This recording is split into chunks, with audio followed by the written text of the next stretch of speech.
wahyu. Nah, wahyu itu sebenarnya kalau kita ketahui kan sebuah firman Tuhan ya. Nah, di Jawa itu diartikan sebagai anugerah Tuhan oleh raja saja. Nah, kemudian makna nubuat sebagai risalah kenabian ditinggalkan dan menjadi makna seperti ramalan Joyoboyo, ramalan Mangkunegara, ramalan dan lain sebagainya. Nah, yang ketiga ada bentuk ekspresi.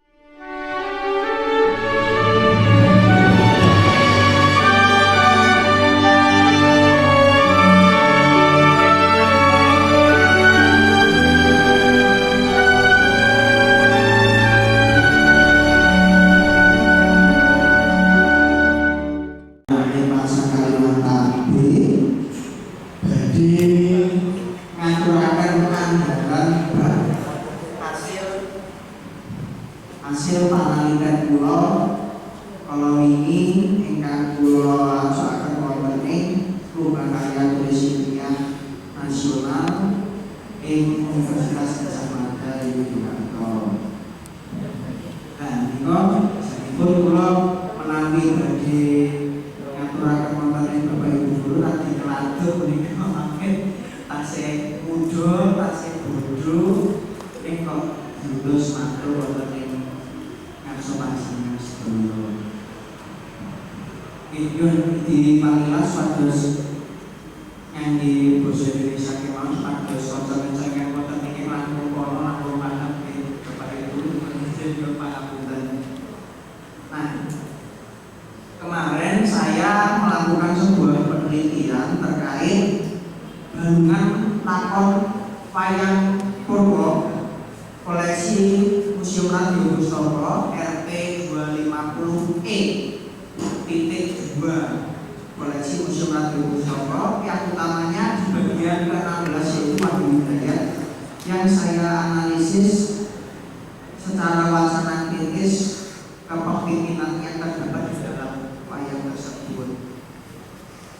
Nah, kenapa kula mendhet bab punika iki jenipun mengungkap pengetahuan lama terkait keteladanan bahwasanya orang Jawa itu belajar terus juga baik bahasa maupun kepemimpinan maupun ilmu yang lain itu lewat wayang. Nah, kenapa kok seperti ini? Karena yang bisa kita lihat di para pemimpin-pemimpin Indonesia yang terutama yang berdarah Jawa itu seperti Mangkunegara dengan Rikomonya, lalu juga ada Bung Karno dengan tokoh Bima, itu kan sangat suka sekali, apalagi nama beliau juga mengambil sebuah tokoh besar yang Bupati Karno. Lalu juga ada Presiden Soeharto. Kalau yang ini sudah sangat terkenal, bahkan beberapa sudah dijadikan sebagai penelitian dengan Astrobotonya yang ada di Mangkunegara. Nah, seperti Astroboto yang dilengkapi oleh Pak Harto yang merupakan sebuah ajaran dari Wahyu Mangkunegara. Nah, kita masuk ke topik sebuah wahyu. Mungkin bagi teman-teman yang masih yang Gen Z ataupun yang milenial lagi mungkin kurang tahu terkait wahyu. Nah, wahyu itu sebenarnya kalau kita ketahui kan sebuah firman Tuhan ya. Nah, di Jawa itu diartikan sebagai anugerah Tuhan atau juga ulung tentang keberuntungan. Kalau ini masih musim pilkada itu dulu waktu saya masih kecil itu di sekitar desa-desa biasanya kalau ada pilkada itu mbah itu biasanya bukan sare kelengan kalau malam itu sampai fajar nunggu ada ulung yang jatuh ke salah satu calon. Nah, itu dianggap sebagai sebuah anugerah bahwa oh beliau yang akan jadi kepala desa. Nah, wahyu sendiri di Jawa itu tidak terikat secara langsung dari ingatan orang Jawa itu sebagai firman Tuhan kepada Nabi itu biasanya tidak, biasanya malah dilekatkan kepada wahyu keprabon, wahyu kedaton, risalah seorang pemimpin itu menjadi pemimpin secara mutlak. Nah, kemudian wahyu pada pada prakteknya itu hanya dianggap sebagai legitimasi kekuasaan. Sebagai contoh seperti Pangeran Puger. Nah, kalau ingat Pangeran Puger atau Pakubuwono pertama itu kan Nun Sewu diceritakan di beberapa itu kan nyecek cahyo ingkang mancur saking Nun Sewu palanganipun ingkang rata Amangkurat kalih. Nah, itu dianggap sebagai sebuah wahyu bahwa nubuatnya itu nubuat menjadi raja itu berpindah dari Amangkurat II kepada Pangeran Puger yang nantinya menjadi raja Pakubuwono pertama. Nah, pada dasarnya meskipun wahyu ini dianggap sebagai legitimasi kekuasaan, tetapi pemikiran kolektif seperti itu masih berkembang hingga sekarang. Bahkan seperti pemilu pilpres kemarin itu kan juga ada sangkar wahyu ke Prabonnya turun ke Sewu ke Mas Gibran, meskipun yang nanti yang jadi presidennya Pak Prabowo itu kan juga banyak berita-berita seperti itu. Nah, tanpa adanya sebuah legitimasi dalam bentuk wahyu, masyarakat percaya bahwa kekuasaan di Jawa kalau tidak ada wahyu itu tidak mutlak, tidak kokoh, dan tidak bermakna. Sehingga wahyu ini dianggap sebagai keberuntungan yang hanya bisa dicapai dalam sebuah usaha atau proses asketisismenya, proses lakunya itu yang bertemu dengan momen tepat sehingga menghasilkan anugerah yang disebut sebagai wahyu. Nah, definisi awal tadi kan mengatakan wahyu sebagai legitimasi kekuasaan secara mutlak. Sedangkan definisi terakhir itu wahyu dianggap sebagai sebuah pedoman kepemimpinan saja. Nah, yang terakhir ini muncul di dalam repertoar bangunan lakon wayang yang ada di Museum Radio Pusaka ini. Pada dasarnya dalam lakon wayang mungkin Bapak Ibu sama Kerso bahwa di wayang itu biasanya yang terkenal itu Wahyu Mangkunarata dan Wahyu Cakraningrat. Nah, sebetulnya alur kedua atau tema kedua lakon ini sama, yaitu Wahyu Keprabon. Alur besar kedua lakon ini juga sama, sebuah beberapa kesatria bertapa lalu menarik perhatian membawa wahyu, kemudian juga terkait wahyu tersebut, lalu mereka menerima wahyu. Nah, baik sebelum ketika Mongkoso sudah mendapat wahyu, banyak kesatria yang bertapa ini diuji dengan berbagai cobaan dan godaan. Nah, orang yang menerima anugerah wahyu adalah orang yang paling mampu dalam mempertahankan anugerah tersebut ini.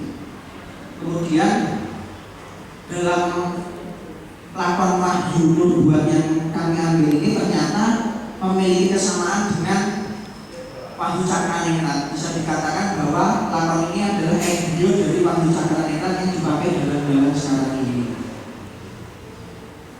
Nah, dalam lakon ini, kedua lakon ini tadi menabrak lakon-lakon formal yang bahwa konsep wahyu itu mutlak, konsep wahyu itu sebagai legitimasi kekuasaan ini ditabrak konsep seperti ini. Kemudian diceritakan bahwa wahyu yang sebenarnya mutlak itu bisa lepas begitu saja ketika penerimanya tidak mampu di kemudian hari, dan penerima wahyu Keprabon ini bukan hanya seorang raja tetapi kesatria biasa itu juga bisa.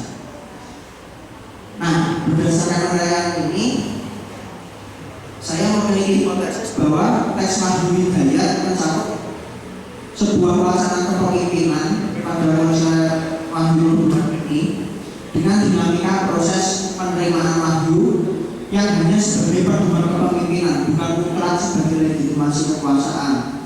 Dan ini sebagai wujud antitesa dari konsep umum wahyu yang mutlak sebagai legitimasi kekuasaan.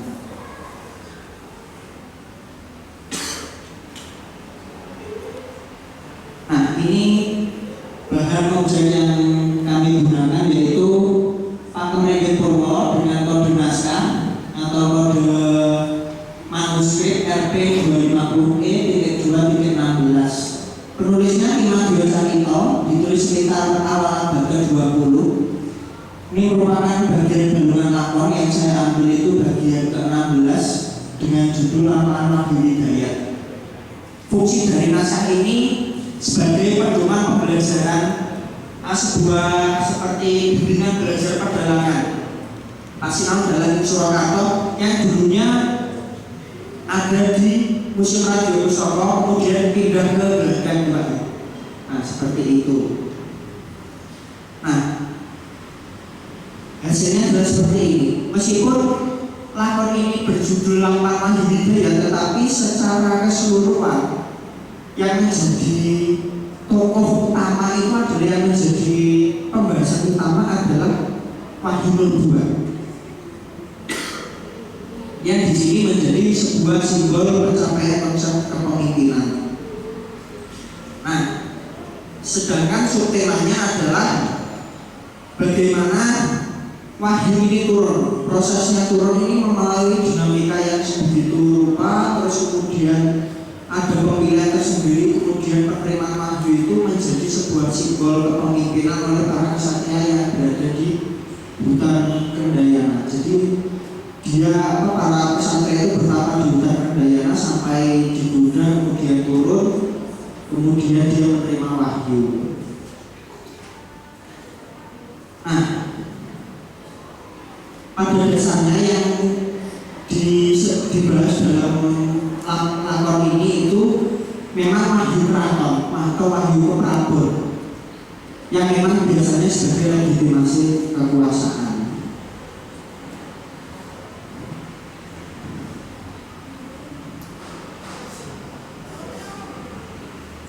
Nah, langsung saja kita ke bagian retoris. Ada sebuah persepsi terkait Wahyu Nubuwah sebagai wahyu keraton. Di sini Wahyu Nubuwah itu dipersonifikasikan sebagai orang, yaitu seorang dewa yang bernama Batara atau Hyang Nubuwah. Nah, sebetulnya secara morfologis Nubuwah itu secara ilmu bahasa itu sebuah kasus epithesis atau penambahan bunyi R pada kata nubuwah. Padahal dalam bahasa Arab kata nubuwah ini memiliki kata yang berarti sebuah kabar atau risalah kenabian,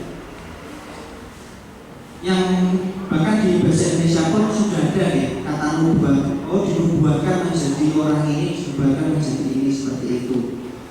Nah, kata nubuwah kemudian muncul dalam serat cenini. Pertama-tama di Jawa itu dikenal dalam serat cenini seperti jilid pertama. Itu masih dalam arti sebagai risalah kenabian. Sebagai contoh kita. Nah, Mbok Mari perwakilan mahasiswa yang kerso Rembang, Mas Kumandang ini, sinten monggo.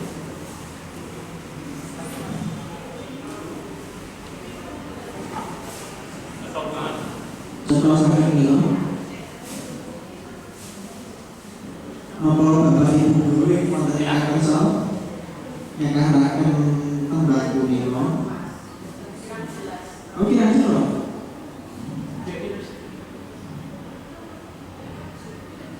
Jadi saking sisi kuliah macam mau kita berapa? Untuk yang senang,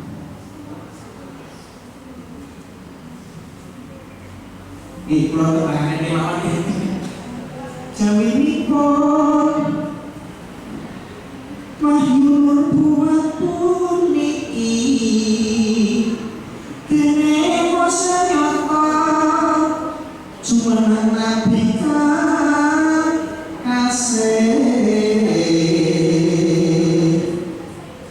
wahyu umat jinaro dene sapa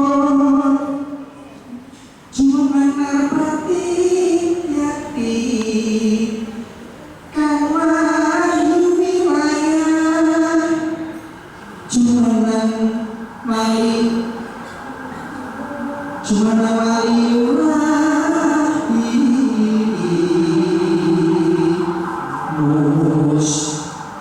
takkan nekang panutan. Nah, mengisahkan serat ini wahyu nubuwah menika tasih wahyu ingkang masih menjadi wahyu yang dimiliki oleh para nabi, yang turun kepada para nabi. Tetapi kemudian mengalami pergeseran makna dalam serat mirip wedarane cipta sasmikane ngelmi karya Pangeran Kusumodiningrat. Isinya sebagai berikut. Mongko ingkang sinuwun Kanjeng Sultan Agung punika kasuso yang minenang amarga wahyaning wahyu tigang perkawis. Nah, wahyu nubuat itu diartikan sebagai wahyu karaton Binatara, sebagai wahyu mutlak yang turun sebagai raja Binatara. Lalu amarga wahyuning wahyu hukuman sebagai raja yang adil. Kemudian wahyu wilayah itu ditegesi sebagai wahyu ingkang jumeneng maliulah mila para winasis sanise sedaya. Jadi ketiga wahyu yang sebelumnya mengacu pada sosok yang berbeda seperti nabi, lalu ada raja dan juga wali, ini dijadikan dan berubah menjadi hanya dimiliki oleh raja saja. Nah, kemudian makna nubuat sebagai risalah kenabian ditinggalkan dan menjadi makna sebagai legitimasi seorang raja selayaknya dewa Binatara itu tadi. Nah, pergantian makna ini selain memang terdapat makna yang sama juga dalam bahasa Arab, tapi juga merupakan bentuk percampuran antara konsep dewa raja yang juga sebagai titisan dewa yang ada di dalam kepercayaan lama kita, kepercayaan Jawa Hindu, kemudian bercampur dengan konsep wahyu yang dibawa oleh pengaruh Islam sebagai sesama legitimasi kekuasaan yang mutlak. Nah, dalam teks wahyu nubuat ini pada perkembangannya nanti digunakan sebagai simbolisme anugerah kepemimpinan saja, sebagai personifikasi dari wahyu Keraton. Perkembangan ini juga tidak mutlak hanya berhenti di teks ini, tetapi juga hingga sekarang. Sebagai contoh, wahyu nubuat yang ada di Balungan Lakon ini nanti juga berkembang di ragam perdalangan seperti yang muncul pada Pusaka Jogopurwo Jilid Kuwi Karyaki Tristuti Rahmati, seorang dalang senior Surakarta yang legenda itu wahyu nubuat kemudian mengalami pergeseran bentuk. Nur yang tadi merupakan kasus linguistik, kasus hipotesis tadi, kemudian diartikan sebagai cahyo. Cahyo nanti menjadi cahya ningrat, sebuah lakon wahyu tersendiri. Kemudian juga muncul sebagai bentuk dari wahyu kembar, nanti nubuat menjadi cahya ningrat dan Widayat menjadi daya ningrat, dan nantinya juga berkembang lagi menjadi lakon cakraningrat yang sangat digemari di kalangan perdalangan. Nah, juga terdapat sebuah metafora antara nubuat yang nubuat ini nanti turun ketika dia melihat seorang kesatria yang cocok untuk dititisi. Dia juga mengutus istrinya yang bernama Agreni ini untuk menggoda si kesatria ini kuat apa enggak untuk menghadapi godaan ketika sudah menerima wahyu. Nah, pada akhirnya nanti nubuat menitis kepada Ongkowijoyo dan juga Agreni menitis kepada Utari. Nah, ini memunculkan sebuah simbolisme yang terkenal di Jawa itu sebagai wadah lan isi. Ongkowijoyo atau yaitu sebagai isi penerima wahyu keraton, dan Utari itu sebagai wadah yang mewadahi wahyu keraton.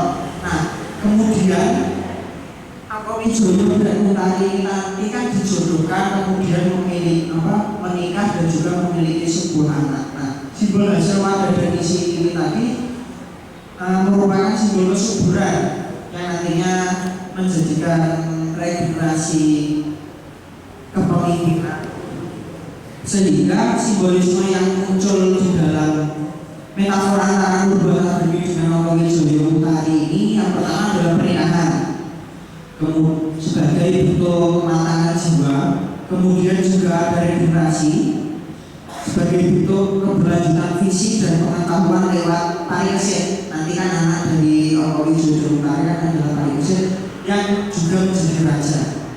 Kemudian yang terakhir ada jarak waktu, bahwa pengalaman panjang bagi Ongowi Jodoh Utari itu hasilnya adalah di anaknya.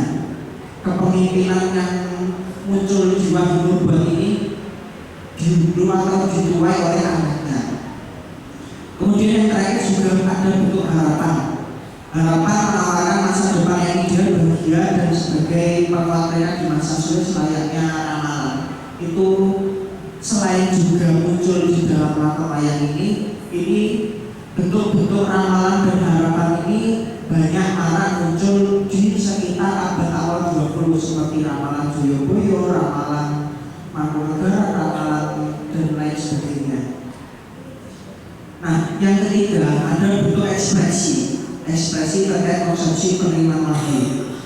Wahyu dalam kebudayaan Jawa yang lalu itu bersifat mutlak, tetapi dalam karya ini pola penerimaan wahyu dalam konsep wahyu nubuat bersifat dinamis dan terdapat interaksi timbal balik sebagai wujud kepemimpinan yang setara. Jadi semua kesatria ini dianggap setara, baik anaknya Dududor, anaknya Bolodiro, anaknya Kresno, dan anaknya Janaka yang menjadi kesatria biasa ini dianggap setara. Kemudian konsep wahyu nubuat ini muncul sebagai kepemimpinan ideal itu sendiri yang dicapai melalui proses pembuktian kepemimpinan. Jadi pada setelah menerima wahyu, seorang kesatria itu digoda dengan wanita, digoda dengan perebutan, digoda dengan jin-jin yang ada, itu sebagai bentuk bahwa kamu itu layak tidak dengan permasalahan yang ada ini, kemudian kamu layak atau tidak. Nah, saya menduga bahwa alasan penulis menulis konsep dalam Bandungan Lakon ini yang pertama adalah sebagai bentuk protes, karena muat dengan legitimasi kekuasaan terkait wahyu keraton, dan raja yang menggunakan legitimasi ini melakukan tindakan yang semena-mena. Loh, aku sebagai wahyu kok Yoga itu dimana tahu, kebanyakan pada zaman itu menggunakan wahyu itu sebagai legitimasi saja. Yang kedua adalah penulis dalam karya itu memberikan alternatif lain dari penceritaan ini, berupa legitimasi itu didapat melalui usaha dan juga kecakapan yang dipersiapkan jauh hari dalam bentuk kepemimpinan ideal untuk juga generasi berikutnya dengan tokoh Ongowi Jodoh Utari yang nantinya berputra paling kesit yang juga seorang raja. Nah, kita sampai pada kesimpulan bahwa wahyu nubuat berisi tentang wacana kepemimpinan yang setara dengan dinamika penerimaannya yang meliputi proses-proses pembuktian kepemimpinan, sehingga tidak mutlak sebagai legitimasi kekuasaan saja. Yang pertama, ada visi dan motivasi yang jelas dari tokoh utama, kemudian adanya keingintahuan terkait cara mencapai visi itu tadi, kemudian ada kemauan kuat dan keberanian untuk menghadapi godaan dan ujian, dan juga integritas dalam mendapat amanah dalam bentuk wahyu itu tadi. Nah, kondisi sosial masyarakat pada saat berlangsung dan sebelum teks ini ditulis berpengaruh sekali pada isi teks dan perubahan konseptual terkait perkembangan wayang, kesenian, kebudayaan, dan intertekstual yang bersinggungan. Seperti tadi, bahwa teks ini, konsep wahyu nubuat ini berasal dari Centini, kemudian muncul juga di Serangkir Kedaran Cipto Sasmitane Karya Kusuma Diningrat, kemudian muncul di teks ini. Selain itu juga dari yang sebuah naskah ilmu kemudian muncul di konsep wayang. Dari Bandungan Lakon yang bentuk kecil ini muncul kepada keseniannya langsung, kemudian berkembang, terutama ketika berkembangnya itu dari pertunjukan wayang yang biasa kemudian ke rekaman radio seperti yang Pak Anom tadi, Dayaningrat, kemudian menjadi pagelaran wayang yang sekarang ini. Nah, dari penelitian ini saya cukup menyadari bahwa konsep lokalitas kepemimpinan yang diangkat oleh para seniman, para bujaga merupakan refleksi dari kepemimpinan yang telah berlangsung dalam rangka mengkritisi dan menjawab tantangan zaman bahkan hingga sekarang.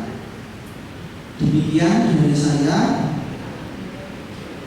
Wonten merpati atur kula nyuwun pangapunten.